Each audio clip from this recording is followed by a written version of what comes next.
La 4G Batelma vous présente Ni Vava.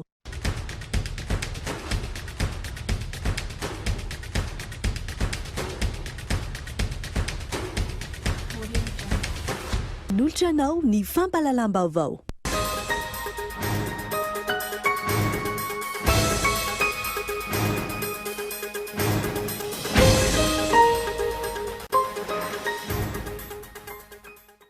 Joe Biden anao filohampirenena fahaenina amby efapolo any États-Unis niaraba manokana azy sy ny vahoaka amerikana ny filoha Andra Joel tao anatin'ny tamazotran-tserasera.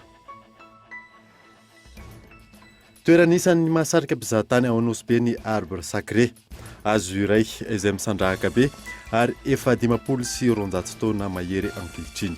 Natsipirin'izay hitanao anatin'ny fampalalam-baovao. Maresaka iraisam-pirenena nankalaza ny fandreseny tao amin'ny tanàna New Milton i Joe Biden ary nampanantena fa ampivondrona ny Amerikanina. Ny adidiny revatra.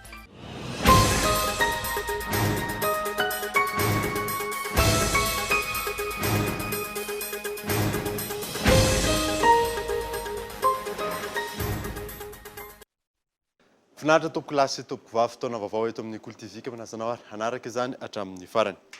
Nanombotsika ny vaovao maresaka iraisam-pirenena i Joe Biden no filoham-pirenena fahaenina amby efapolo ao États-Unis. Vaty sy 76 amin'ireo mpifidy vaventy no azony raha toka 4.76 ho an'ny Donald Trump ka eto Andresalavo. Vato sy 76 amin'ireo mpifidy vaventy no azony Joe Biden izay manana salanisa 50.1 ary 4.76 ny Donald Trump manana salanisa 7.7 io ny vokatry ny fifidianana filoham-pirenena ao États-Unis nivoaka omaly. Afaliana no nandraisan'ny demokrata ny fandresen'i Joe Biden voafidy ho filoha fahaenina amby efapolo ao États-Unis. Amanalina ireo olona nivondrona manoloana ny Maison Blanche. Misaotra ny Amerika, andro lehibe ity, faly zay ary miverina indray ny fatokisanay sy ny finoanay any Amerika. Fety lehibe satria fantatray fa misy asa goavana tsy maintsy atao. Andeha Donald Trump afaka volana vitsy. Tsy tokony ho adino fa olona mihoatra ny 70 tapitrisa ny fidy azy ary nisy hevitra tsy maintsy ovaina. Ny fisiany valanaretana COVID-19 no nanamarika ny taona 2020. Eo ihany koa ny fanavaham-bolo-koditra atao amin'ny firenena taorian'ny nahafatesan'ny George Floyd. Araka izany, fandresena ho an'ireo afro-amerikanina ihany koa ity fandresen'i Joe Biden ity. Teto amin'ity toerana feonany hetsika Black Lives Matter ity, ho foana ny fisarahana sy ny fanavakavahana. Fiovana lehibe ho an'ny États-Unis ary voaporofo zao fa tsy mandresy ny fanavakavaham-bolo-koditra. Ho azy ireo mitovy fihodirana amiko, manana filoha manohana sy vonona ny anohitra ny fanavakavaham-bolo-koditra eto États-Unis dia efa zava-dehibe. Faly aho.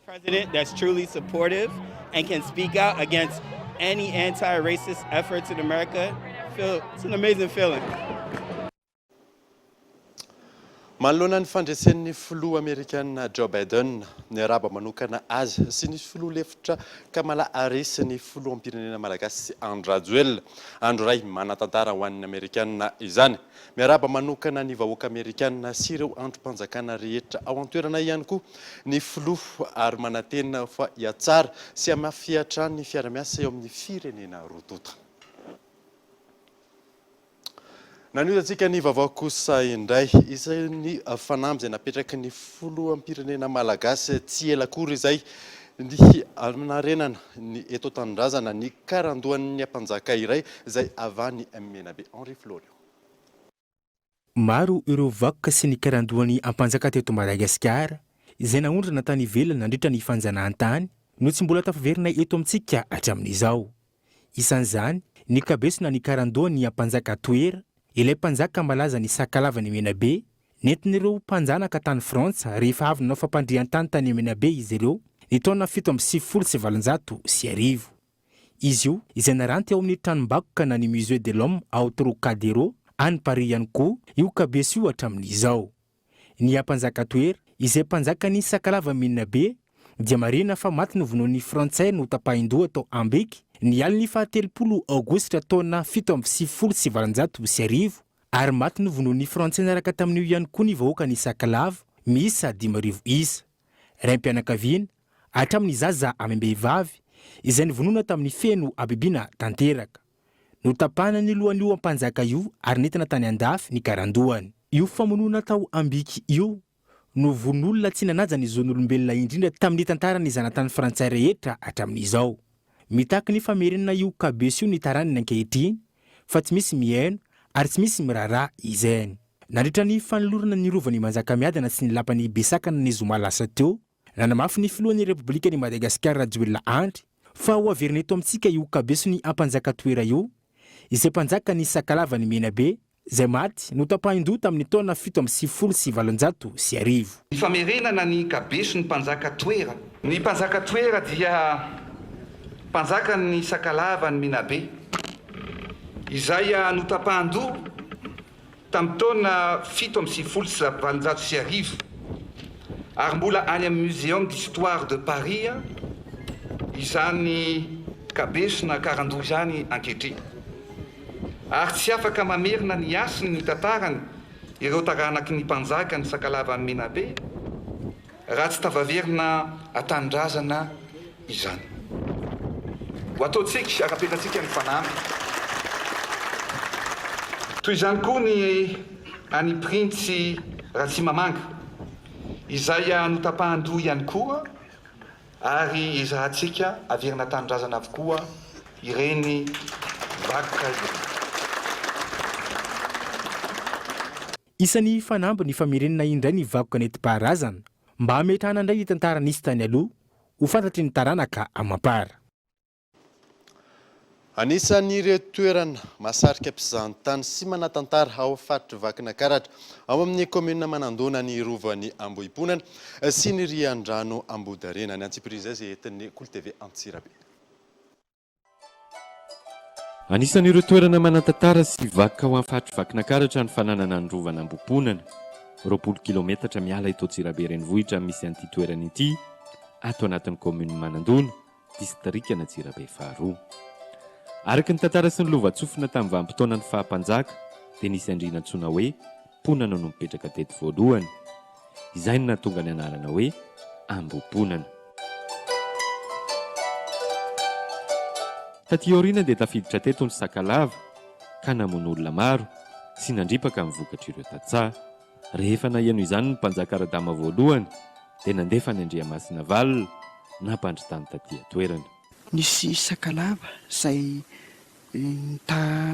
tapatapa teto amin'ity toerana ity, izay nandripaka amin'ny vokatra ito ka hatrany Vinankarena izany, ary saika maro mihitsy ny faty ny apatrapatra dia nalefa ny Radama Andriamasina Valina io izany ny mpampandry tany no asan'io miaramila io izay nampandry ny tany tety.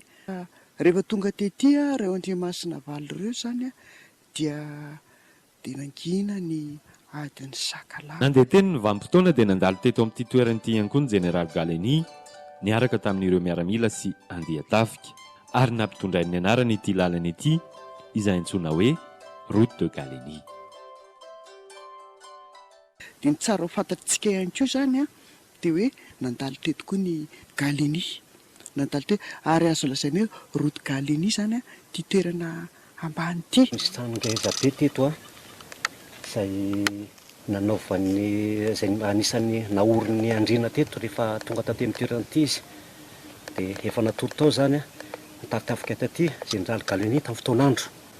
Dia niaraka tamin'ireo miaramila maro anisan'ny nampandry tany taty. Ny izany tato amin'ity toerana izay faharava ity satria noho ny fahasimbanana dia ndrava. Fantatra ihany koa fa teto ny toerana ny avian'i Joseph Ravoahangy Andriana Valina.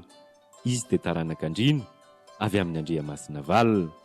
Fony izy solombavam-bahoaka tamin'ny vanim-potoana ny fanjanahantany no nanamboatra ity tetezana ity, izay mampifandray fokontany maro ato anatin'ny komuna Manandona ary mbola mijoro izany mandraka ankehitriny. Atrito amin'ity toerana ity koa izany no nipoiran'ny Ravoahangy Andriamasina Valina izay hitantsika ny tantara lehibe fa izy dia nanaovana ny tsy tetezana ery roa dia io ny tsangambatony. Fa ny atao hoe izao mamany izany no veto fa ny dadany avy eo Antananarivo ihany. Na dia teo aza ny vakoka izay anisan'ny tena mampiavaka ny komuna Manandona dia manana toerana mahafinaritra sy mahasarika mpizahatany ihany koa izy. Anisan'izany ny rian-drano eto Ambohidarena. Raha ny zavatra hita eto izao dia mahita nyreto vato sy ny rano reto sika dia eto natao hoe ambodiriny anisan'ny mampalaza ny commune Manandona ihany koa amin'ny resaka fizahantany dia efa ny tena mahasarika olona aty dia ny resaka piscine naturel izay mahafinaritra dia mahafinaritra tokoa ary betsaka mihitsy ireo vahiny vazaha izay tonga eto miveratoerana aty miaraka amin'ireo vakoka izay misy eto amin'ny commune Manandona. Takotsikotsiana mahatratra eo amin'ny 3 arivo eo isa-taona ny mpizahatany mitsidika nyity toerana ity noho ny akantony sy ny hatsarany nefa izy io dia tsy mbola misy loatra eto ny tombontsoa an'ny commune nanandiniana ho an'ny fokotany izay isin'ilay toerana fa kosa nefa netsika hoe hanatsarana ary manana projet tsika ny ametraka trano fandraisam-bahiny eto mihitsy ary hotrandrahantsika izy ity entina fidiram-bola sy fanomezana asa ho an'ny tanora maromaro izay eto amin'ny fokotany ambohiponana moa misy azy aty amin'izao. Araka izany dia anisan'ireo toerana manan-tantara ato anatin'ny fahatovakinankaratra ny commune Manandona. Toerana isan'ny mahasarika mpizahatany ihany koa fa any Anosy-be ny arbre sacré hazo iray izay misandrahaka be ary efa 590 taona mahery izy ankehitriny. Ionona saina.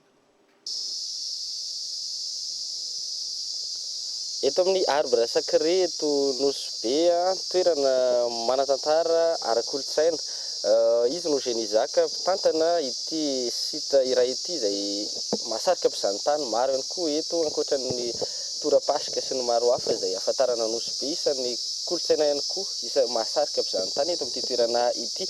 Ety ampidirana inona no tsara ho fantatra ny fombafomba mialohan'ny hidirana ao amin'izany sita izany. Ny tsara ho famba mazava ho azy tany sacré tany masina dikan'izany dia rehefa hiditra ao tsika tsy maintsy misy fombafomba. Voalohany aloha tsy maintsy magnano sikina sahala amin'izao zany atsika kitamby magnarana io ny lehilahy zany tsy maintsy magnano kitamby dia manala kiraro. Ny vehivavy indray zany tsy maintsy magnano salovagna ndraiky kisaly dia manala kiraro. Zay zany tsy maintsy atao voalohany. Dia rehefa avy eo atsika rehefa hiditra tsy maintsy tongotra ankavanana zany no afaka miditra voalohany. Ka eto no mandefa n'ilay tongotra ankavanana. Manomboka eto atsika manomboka eto tongotra ankavanana. Izy ity zany kakazo somary tsy mitovy amin'ny kakazo rehetrarehetra. Ny antony dia tsotra ny vahatra anazy zany miainga avy amin'ny brancherie zany dia midina. Ohatra zao resitsika reto. Ny kakazo normal mantsy avy ambany izy manonga fa ty indray zany avy ambony izy midina. Dia izy midina iny zany rehefa mitsatoka amin'ny tany dia mahazo vahatra avy hatrany. Igny zany naturellement zany izy manao an'iny. Donc iny zany mampiavaka ty arbre sacré ty par rapport amin'ny kakazo hafa. Donc non scientifique moa ficus. Dia ity zany ficus religiosa. Zay zany. Zany hoe ficus be dia be ny espèce fa ity isan'ny ficus ngeza indrindra, tena ngeza indrindra. Amin'izao tsika miteny zao zany efa antsasaka hektara mahery zany ny velarany ary tsy mitsahatra mitombo ny velarany. 5 metatra toradroa ny fisandratan'ity hazo focus ity izay antsoin'ny malagasy hoe nonoko noho izy miteraka rano fotsy rehefa potsirina. Raha ny tantara tany Inde no niaviany ary Madagasikara irery no manana azy aty Afrika. Ny taonjato fahavalo ambin'ny folo nitondran'ny Indiana azy teto Anosy-be ary tamin'izay no nifanojo tamin'ny mpanjaka vavy Sakalava. Ohatra zany ny tantaran'ity hazo ity indray no jerevana. Ity hazo ity zany tsy hazo avy eto Madagasikara fa avy any Inde. Amin'ny partie sud ny Inde igny zany ny tena nipirana moa a Calcutta, misy tany atao hoe any Inde Calcutta. Ity hazo ity zany tamin'ny 528 avant Christ.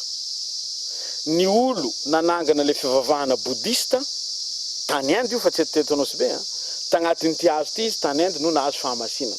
Fity toerana misy antsika ty ndray koa toerana zay natongavany mpanjaka vavy Sakalava voalohany zay antsoina hoe Tshomeko.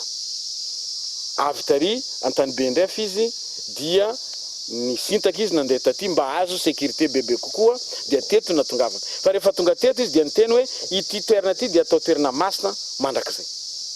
Ka natongavany mpanjaka vavy teto zany tamin'ny 18e siècle tao. Dia niaraka tonga taminany rô karany Baniany rô. Ireo Baniany rô zany nitondra ity vahatra kakazo ity dia niteny rô tamin'ny mpanjaka hoe aiza mpanjaka vavy toerana tsara amboletsika ty kakazo. Dia niteny mpanjaka hoe amboletsika ry Mahatsinjo satria ry ny toerana natongavako voalohany. Ary mba ho masina antsika mandrakizay io toerana io. Tahaka ny toerana masina sy fanasinana rehetra eto Madagasikara, maro ny tonga eto mangatapitahina sy manatitra fanomezana rehefa nahita soa. Ny mpizahantany ihany koa tonga mitsidika eto ho an'ny taona 2024 nahatratra 5,000 alina izany ka italiana ny ankamaroany. Mahakasika ny Covid-19 kosa indray araka ny tatitry ny CCO tamin'ity androany ity olona 5 no namoniany raha toka 20 ny tranga vaovao ka ny faritra Matsiatra Ambony sy Analamanga ny maro anisa tamin'izany ka 70 amin'ireo koa ny cas importé 7 am'zato kosa ny sitrana soamantsara anatin'izay antotanisa izay.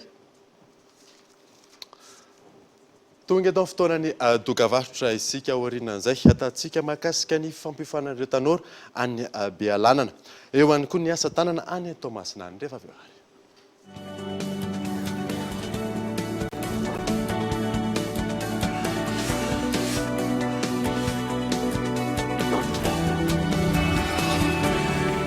Manandanja ny safidinao, safidy anosy maitso indray any Madagasikara. Mametraka ny tetika asa finday iray mirazo iray ho volena Itelma. Iaraka isika andrakotra ala indray any Madagasikara, amboly azo ho lovany taranaka any afara. Isaky ny finday Itelma iray voavarotra, azo iray no volena ka ho maitso mavana ity firenena.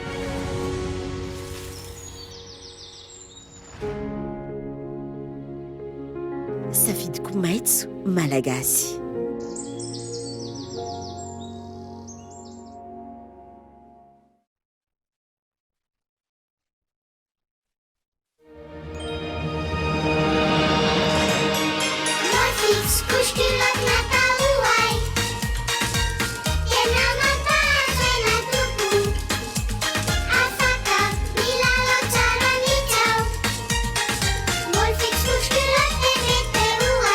Ny fanamboarana ny Molfix dia natao manokana ho an'ny zanakao. Ny couche culotte Molfix dia teknôlôjia malefaka izay tena mifanaraka amin'ny vatan'ny zanakao. Ny couche culotte Molfix vaovao dia novoron'ny zaza ho an'ny zaza.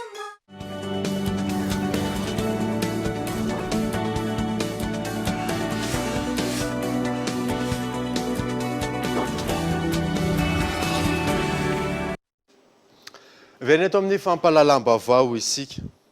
Miisa 270 ireo tanora nahazo fiofanana Amakivato, amaky sy ametraka pavé ao Bealanana. Fiofanana izay nikarakara ministera ny fampianarana teknika sy ny fampiofanana arak'asa sy ny solombambahoaka voafidy tao an-toerana Gaëtan Andretsilavo.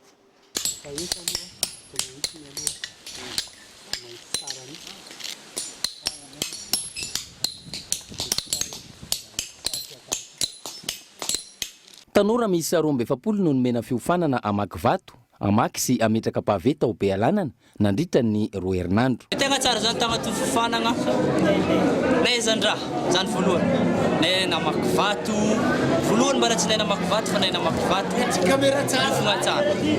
Aveo koa faharoa nay nametraka pavé nahay nandrary vato amin'ny lalagna ratsy zany. Lasa tsara zany le lalagna.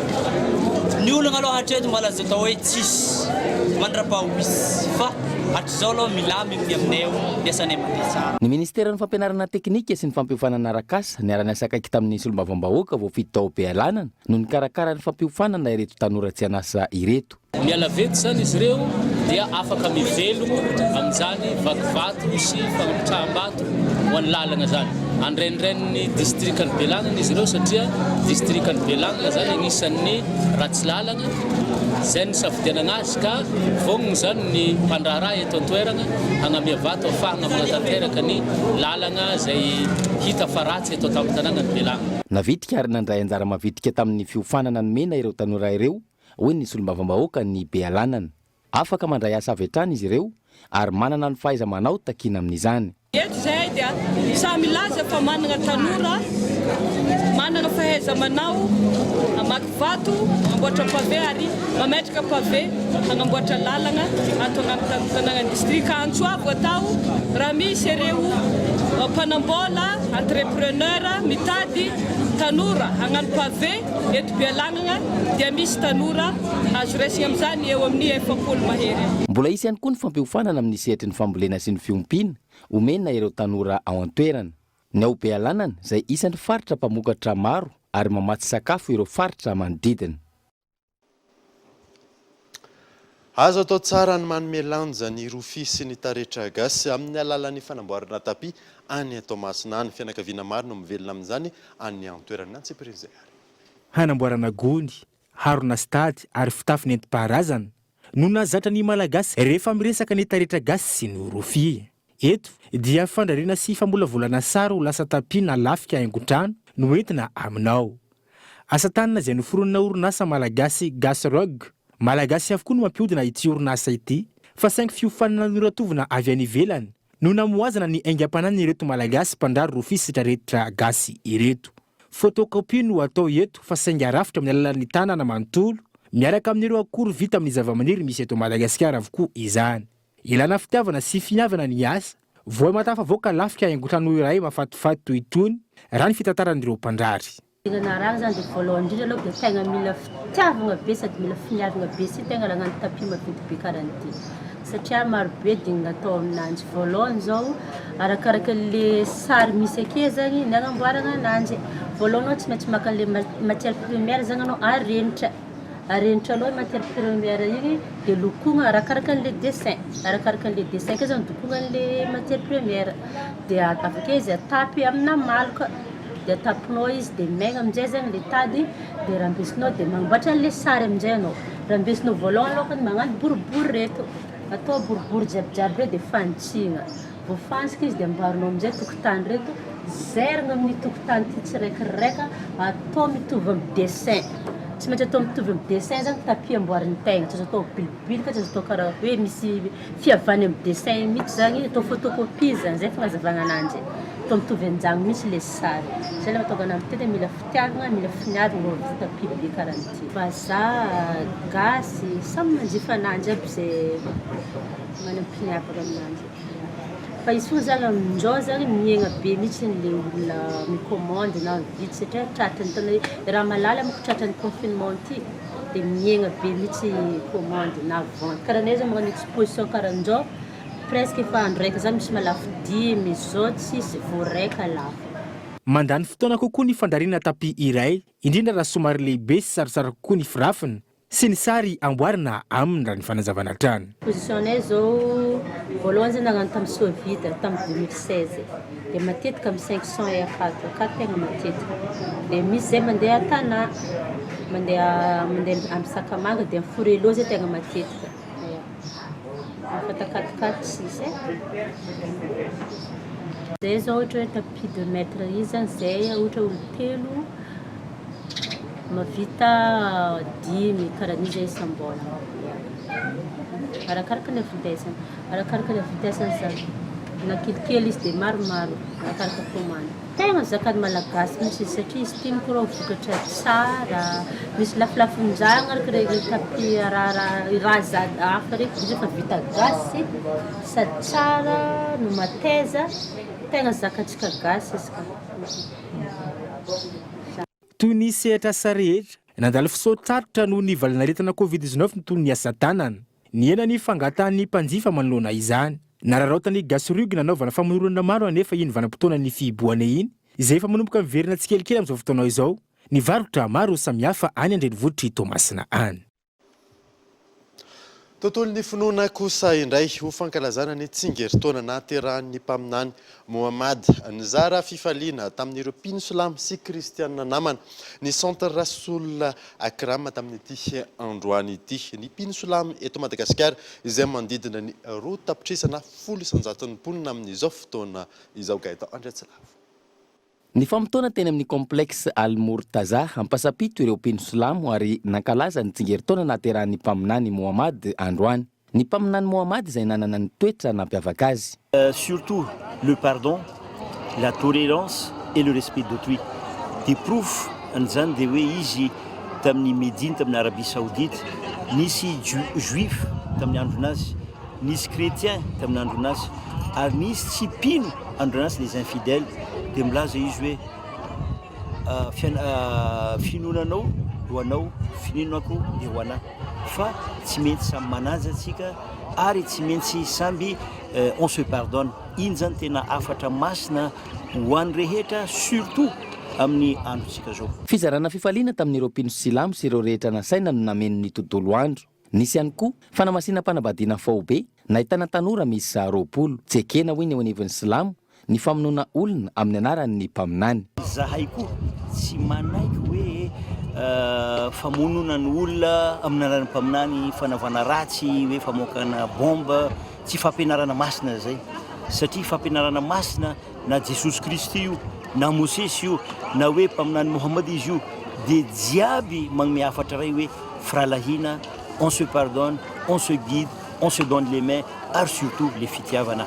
Donc le maheretsika zany tsy azo ekena amin'ny finoana na izy na izy. Raha ny atotanisa farany misy 10 tapitrisa na manodidina ny 100,000 mponina eto Madagasikara ny mpino silamo. Malalaka ny fivavahana ary manaja ny finoana rehetra ny mpitondra sy ireo mpikambana eo anivon'ny gouvernemanta amin'izao fotoana raha ny fanazavana ka velom-pisaorana ireo mpino silamo.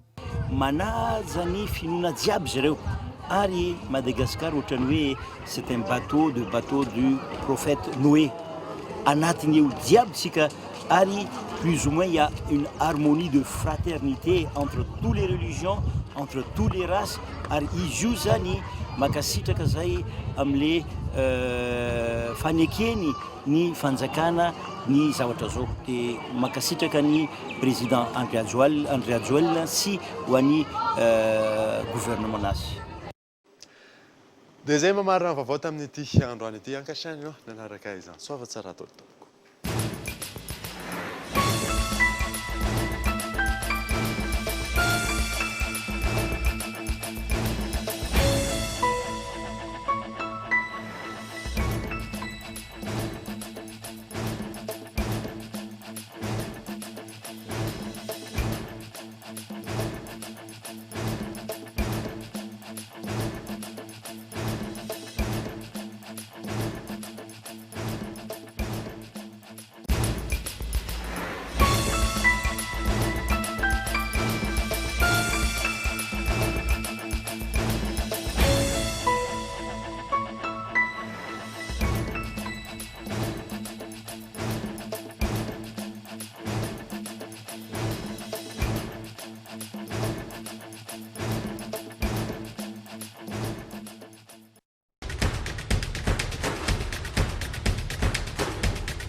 Nanolotra anao teo ny fampalalam-baovao. La 4G Batelma vous a présenté ny vaovao.